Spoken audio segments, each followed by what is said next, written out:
Hey, what's going on, Dry Heat Tactical fans? I've got another video for you today, and we're going to go over the PSA 308 Jakl, some of the things I decided to do to it, how you might want to configure it, and why I thought this might be the best setup for the intended purpose that I want to go for. Here we go.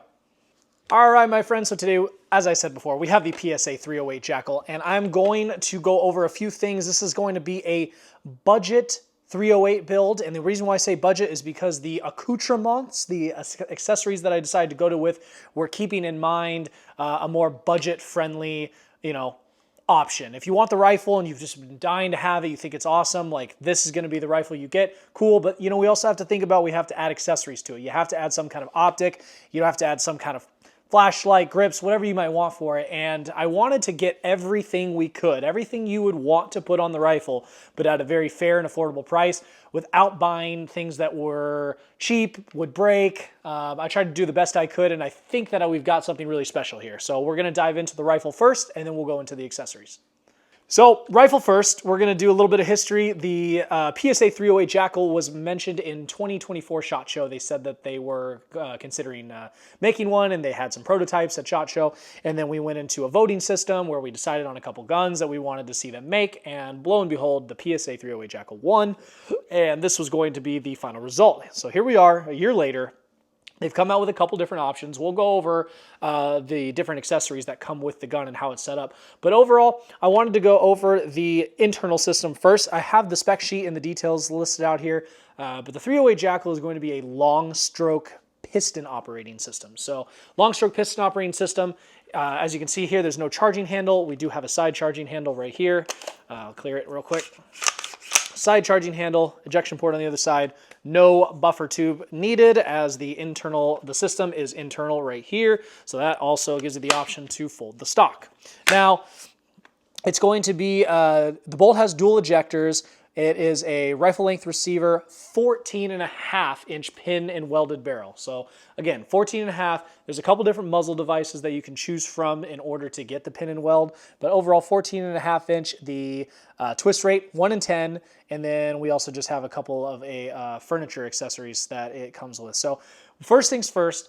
When you pick the rifle, it's going to come with a 14.5-inch barrel. There are no different barrel lengths as of right now. However, you have three options that you need to decide from. Option one is going to be the color. So you can either have FDE like this one, or you can have black. Option two is going to be your stock choice. You can go with the B&T, E&T stock, and that's going to be more of a skeletonized fixed stock, a bit of a flatter base, or you can go with this one, which is going to be the F5 MFG modular stock system, MSS for PSA Jakl Flat Dark Earth.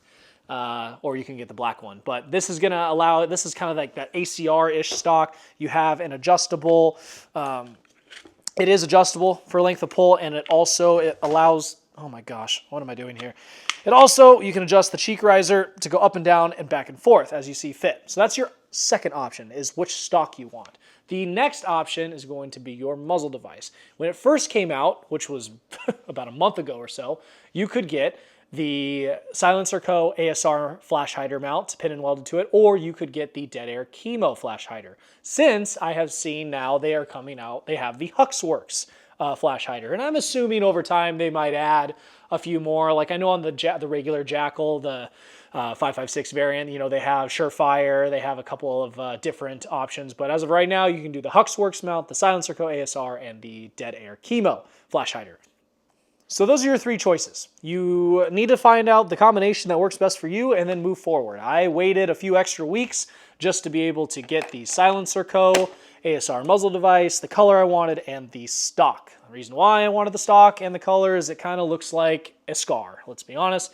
If you look at a SCAR and with the extended handguard, like this kind of looks like a SCAR in a way. A little bit thinner, a little different. Obviously, it's not a SCAR, and it also has a very different purpose behind it besides a SCAR, but it kind of looks like it. So we can call this a budget SCAR build if you want. Don't hate. Now that we've gone over the rifle, we're going to go over some of the accessories that I chose. Just a few options, just the basics that I think you need. So the intended purpose for this rifle was going to be not necessarily a DMR. I don't believe that this is a designated marksman rifle. I do see this more of as a battle rifle, as it is not necessarily, I don't think, designed for just pure accuracy as far as long distance shooting. I wanted to design this in the terms of thinking that it was an AR-15, okay, but with a larger caliber, hence, you know, like an AR-10. But I didn't want to use this as the LMT Mars H that I have, where it's kind of more of a, it is a battle rifle, but it's also more of a DMR. I've got it set up to hit, to reach out to further distances with my larger scope that I have, the higher magnification. There's no flashlight on it. The bipod's a little bit more sturdy. I'm looking over at it right now to get some reminders, but it's designed to be more of a long distance shooter. This I wanted to design to be more of a combat shooter, so something that is like an AR-15, but it's going to have a larger round with a little bit more energy, a little bit more. So, first option here, went with the Vortex Strike Eagle. Now, I haven't used the Vortex Strike Eagle yet, so this will be my first time. This is going to be the 1:8 second focal plane. The reason why I chose it, solely based on the price. Palmetto State Armory has these on sale all the time for $300 or less, and I caught it on a great deal where it came with the Vortex scope mount and the optic itself. So for $300, I got the whole shebang, and I thought that was well worth it. 1:8 power, just because I wanted to get a little bit more magnification than your typical 1:6, but I also don't feel like I want to use this rifle in a really long distance purpose. If you know your stuff and you know how to shoot a little bit, you know, I'm sure you could get there with this, but this is not necessarily that design. So 1:8 power Vortex Strike Eagle, and then you've also got the Ranger Wrap FDE on it. I just wanted to break up the color a little bit. That's all. Next, moving up here, we're going to do the flashlight. I think every rifle needs a flashlight for the most part, especially in a combat-oriented situation. My LMT, kind of more of like a sniper role. Don't necessarily have a flashlight for it yet, but I think this one needed one. And to be budget friendly and budget conscious, I went with the Streamlight ProTac HLX Pro model. Now there's a difference between the Pro and the original. Both 1,000 lumens, however, the Pro version has higher candela, so it's going to beam, it's going to lightsaber out to further distances. It's going to have a tighter spread, and it's going to go out a little bit further. So the Pro version, I think, is the model that we want here, and it's also about the same price. You can get these for about 120 to 140 bucks. And for that, you get the pressure pad, you get the tail cap, you get the flashlight, you get everything that you see right here. And so I think that that's a great deal, and I think these flashlights perform phenomenally, and I would say that this is the baseline of a flashlight, you know, not counting Surefire. We all love our Surefires and our mod lights, but as far as the value, this is going to be what I'm going for. Again, Ranger Wrap to break up the color a little bit, goon tape to kind of help keep the the plug into the back, and then on the side here, you might see something different. So I'll kind of get closer here to show you. But right here on the side, I have Langdon Tactical's new Labyrinth cable system. And basically, it is a cable system that will allow you to, it's I believe 3D printed. You can put it on a Picatinny rail, or you can put it in M-LOK, and it allows you to have some cable management. This is my first time trying it. I want to see how it does, and I want to see how it performs. So we have my cable Labyrinth throughout the side there and into the pressure pad. And it also allows me kind of a textured grip point to wrap my hand around. So I think it's a cool product, and I'm going to try it out. I skipped over the grip. The grip is going to be a BCM vertical grip. We've all seen them before. However, this is mounted a little bit funky. Originally, I wanted a Tango Down stubby vertical grip. However, it was M-LOK. So I tried to put it in the back, but the way the M-LOK slot, put it in this M-LOK slot. However, it was pushed a little bit too far forward, and my hand was getting in the way, the bipod. So I ended up not being able to use that. I'm going to use it on a future video, but I had this one lying around, and in order, it's a Picatinny mount though, not an M-LOK. So I had to get a Picatinny little insert, you know, M-LOK to Picatinny, and put it in the M-LOK slot, and then put this on top of it. And it's no problem at all, just more points of contact. It actually gives it a little bit of length, which allows me to grip my hand around it fully, and it works very well. To support the grip and the texture, I also have some BCM, FDE, rail panels, some on the side and just one right here in the front. I like the sandpaper grip feeling on these things, and it allows me to just get a solid feeling on my hand there. As far as the bipod goes, I thought about Magpul and I thought about Harris. Ultimately, I went with Harris. Harris has a better bipod in my opinion. I think the Magpul is a great option as far as weight and price, but I wanted something that was going to be a little bit more sturdy. 140 bucks. It is the Harris M-Lock, and it also has the spring-loaded notches, so you can change the length, but it also has these quick deploy notches so that they come out, or spring-loaded, so it comes out a little bit quicker. And then we can store it up right here. It also tilts, cants, left to right, but it does not swivel. So that was the bipod I intended for this build. Now, again, on the front here, it is the Silencer Co. ASR flash hider, and I have my Huxworks Ventum 762 suppressor on top of it with the Silencer Co. ASR mount into the back. The Huxworks Ventum 762 is a hub-compatible suppressor, so I just put my own mounting software onto that, hardware, and that is going to be the can we run.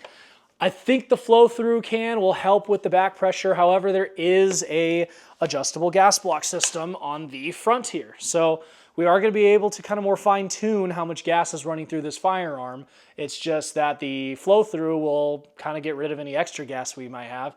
I'm going to see how it works. I really like it on my LMT Mars H. That is I picked a great suppressor for that platform, but we'll see how it runs on here. Don't foresee any issues with it, but we'll kind of find out.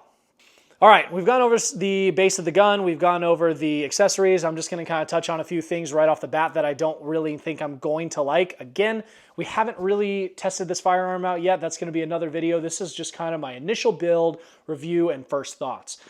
As far as the quality, it feels solid. It is heavy. It is a little bit heavy. You know, if you're picking up an AR-15, you'll notice that this is going to be a little bit heavier than that.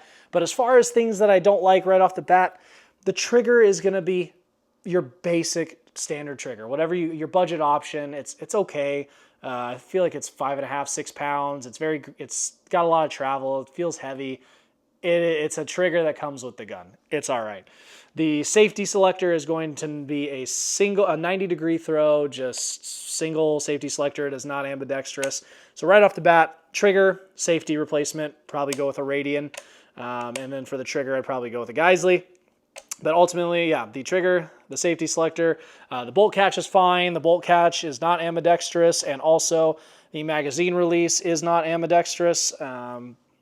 Doesn't really bother me. The grip that we have on here, it came with the rifle. It's going to be the Magpul. I forgot the exact name of it, but it's basically mimicking the standard mil-spec grip, and it has that little notch in the front. This one is 10 times better than that standard little mil-spec grip. It feels a lot better, and it has the storage on the bottom, and the texture is a lot better. It does come with some panels to replace this front divot so that you can make it flat or change it out, so that's great. I might have to play with that. I might replace this with something a little bit different down the line, but for now, I'm going to run it initially as is. I don't really want to change anything too much aesthetically about the rifle. I want to get a feel for it first before I mess around with it. And then I think the last piece here that I haven't touched on is the magazine. This is going to be a Lancer 20-round mag. It's the translucent FDE. I love these Lancer mags. I think they're built great. I think they feel great. They look great. They've got the reinforced feed lips, and I use them in my LMT Mars H. I decided to buy a tan one to match with this aesthetic, but I also bought some Magpul FDE Generation 3 like window mags, and I'm going to give those a good go. I don't see anything wrong with the Magpul mags. I'm sure they're going to run great. I just kind of like this for the aesthetic too, as far as how it looks and the straight mag, and it kind of gives it more of that Scar 17 feeling and vibe. But overall, great magazines. So there we go, my friends. This is going to be the initial review and first thoughts of the PSA 308 Jakl, kind of the parts and pieces that I decided to put on it. There's different iterations that I'd like to do with it over time. I'd like to get to know the rifle a little bit better. I'd like to train with it. I'd like to see what we might go for it. Maybe an EOTech and a magnifier is better than this. Maybe a larger scope is better than this. Maybe some of these pieces and parts don't work out. Maybe I don't want the bipod and I put my stubby grip on there that I originally wanted. Maybe the stock stinks. who knows? I'm gonna run through it quite a bit, and then I'm gonna come back and give you guys a review. But overall, I think it looks great. I think we hit the mark here with budget. This whole thing minus the suppressor, because the suppressor is another anywhere from $600 to $2,000. The whole gun without the suppressor is going to be about $2,000 to $2,200. Like I said, I wanted to hit that nail on the head as far as a budget build, which $2,000 isn't necessarily budget, but if you buy a SCAR, you're going to be spending $300 to $3,500 on the SCAR, and then Lord knows how many different attachments you have to buy for that. And you also have to be a little bit more conscious about which attachments you buy, because the SCAR is known for destroying optics and other things with its recoil. So think about that. But this, I think we've got great products. Vortex is a great company. They have a warranty and they stand by their products. And I think that we can't go wrong with it, but we won't know until we test. Everything else, we'll figure out the durability, but I picked items that I believe are tried and true and have a good reputation. So let me know what you think about this. Tried my best for you, and we'll see how it runs. All right, thank you, ladies and gentlemen, for watching this episode. I appreciate your thoughts and feedback. As always, you guys drive the conversation, and I want to know your thoughts, both positive and negative. So thank you for joining us, and until next time, stay cool.